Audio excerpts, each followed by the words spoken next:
Bully mocked a single dad in a cafe, until he moved like a Delta Force legend. The cafe fell silent as the coffee cup shattered against the floor.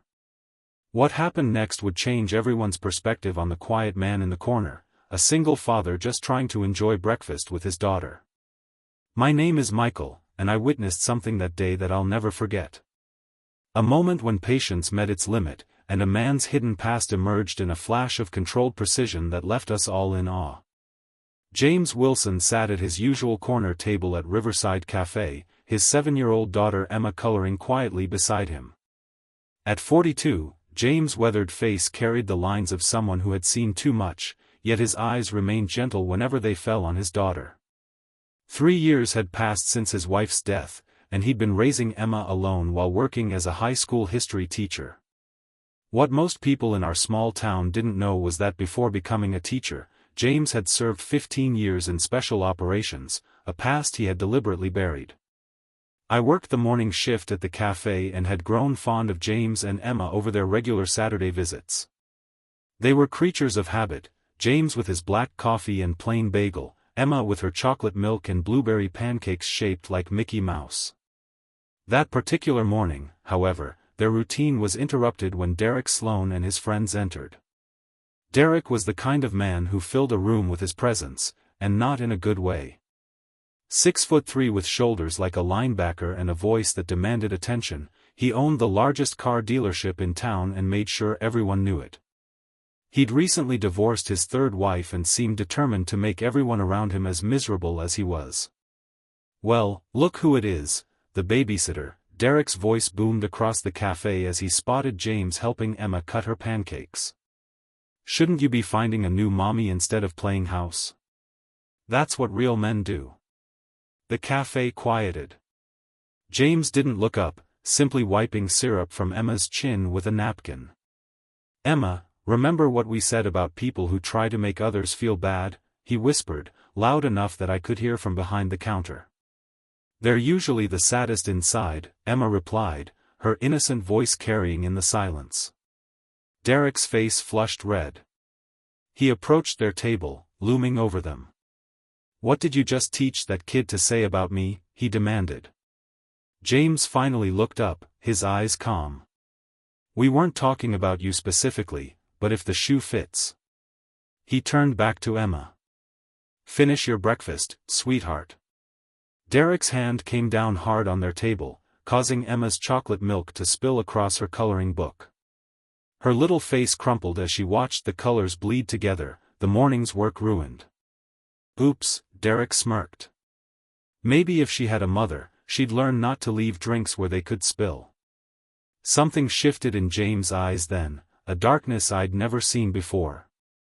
He gently dabbed at Emma's coloring book with a napkin, then quietly said, "Emma, go sit with Michael at the counter for a minute, please."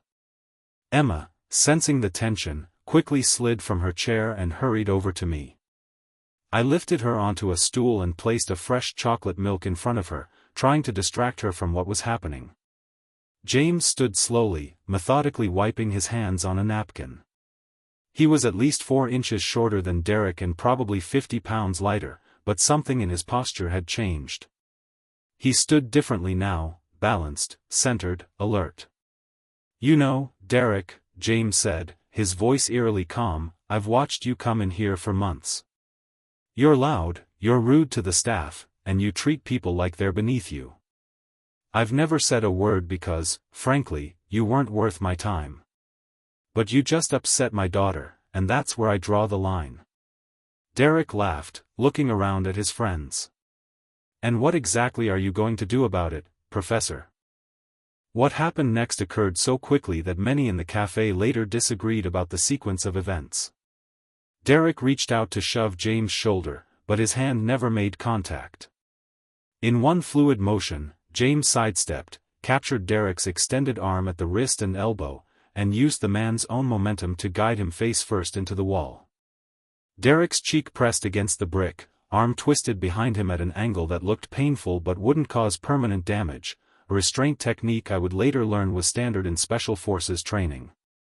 "The thing about bullies," James said quietly, his mouth close to Derek's ear but his words carrying in the silent cafe, is that they never consider that the quiet person they're targeting might have spent years learning how to neutralize threats much more dangerous than them. Derek struggled, but each movement only increased the pressure on his arm. "Let go of me, you psycho," he gasped. "I'm going to release you in a moment," James continued as if Derek hadn't spoken. "When I do, you're going to apologize to my daughter for ruining her artwork and scaring her. Then you're going to pay your bill and leave. If you ever speak to me or my daughter again with anything less than perfect courtesy, this conversation will continue, and you won't enjoy where it goes. Nod if you understand." Derek, face flushed with humiliation, gave a jerky nod.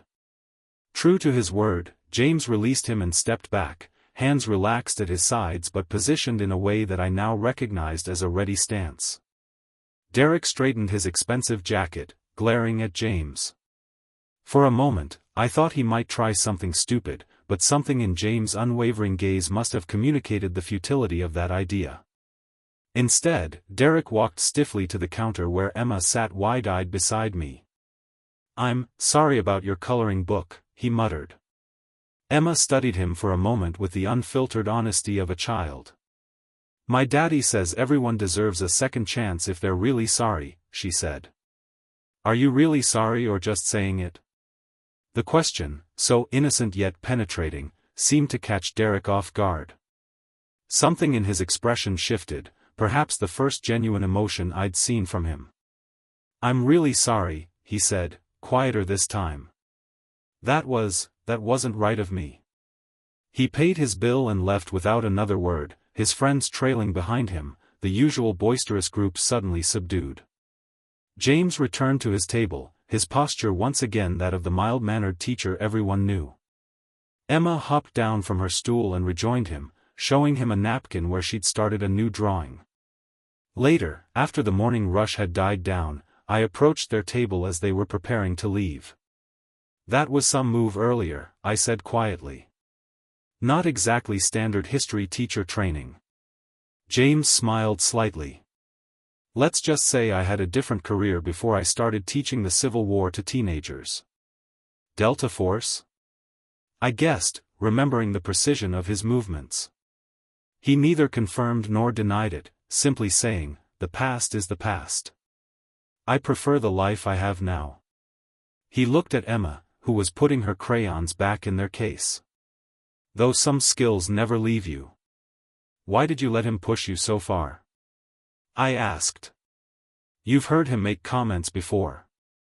James considered this. "There's a line between words directed at me, which I can ignore, and actions that affect my daughter. Every parent has that line." He helped Emma into her jacket. "Besides, sometimes the only language a bully understands is knowing there are consequences." What James didn't know was that I'd been recording a time-lapse video of the cafe that morning for our social media page. The entire incident had been captured, and though I never posted it publicly out of respect for everyone involved, I kept it as a reminder that appearances can be deceiving, and that sometimes the quietest people have the most remarkable stories.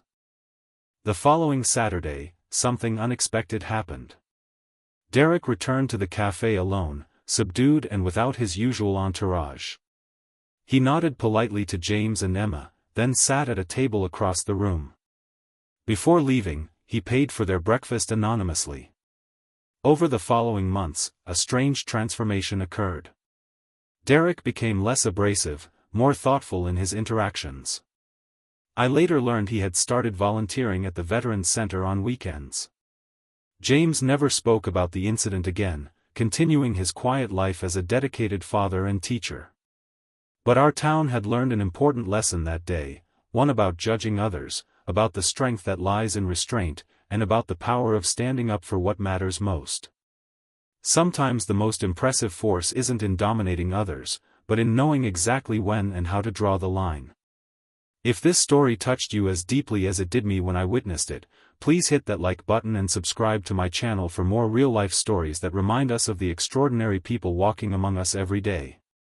I share these moments not just to entertain, but to remind us all that heroism often exists in the quiet corners of everyday life, in a father's love for his daughter, in the courage to change, and in the wisdom to know when to act and when to show mercy. Until next time, remember that everyone you meet is fighting a battle you know nothing about. Be kind, be brave, and when necessary, be the person who stands up for what's right.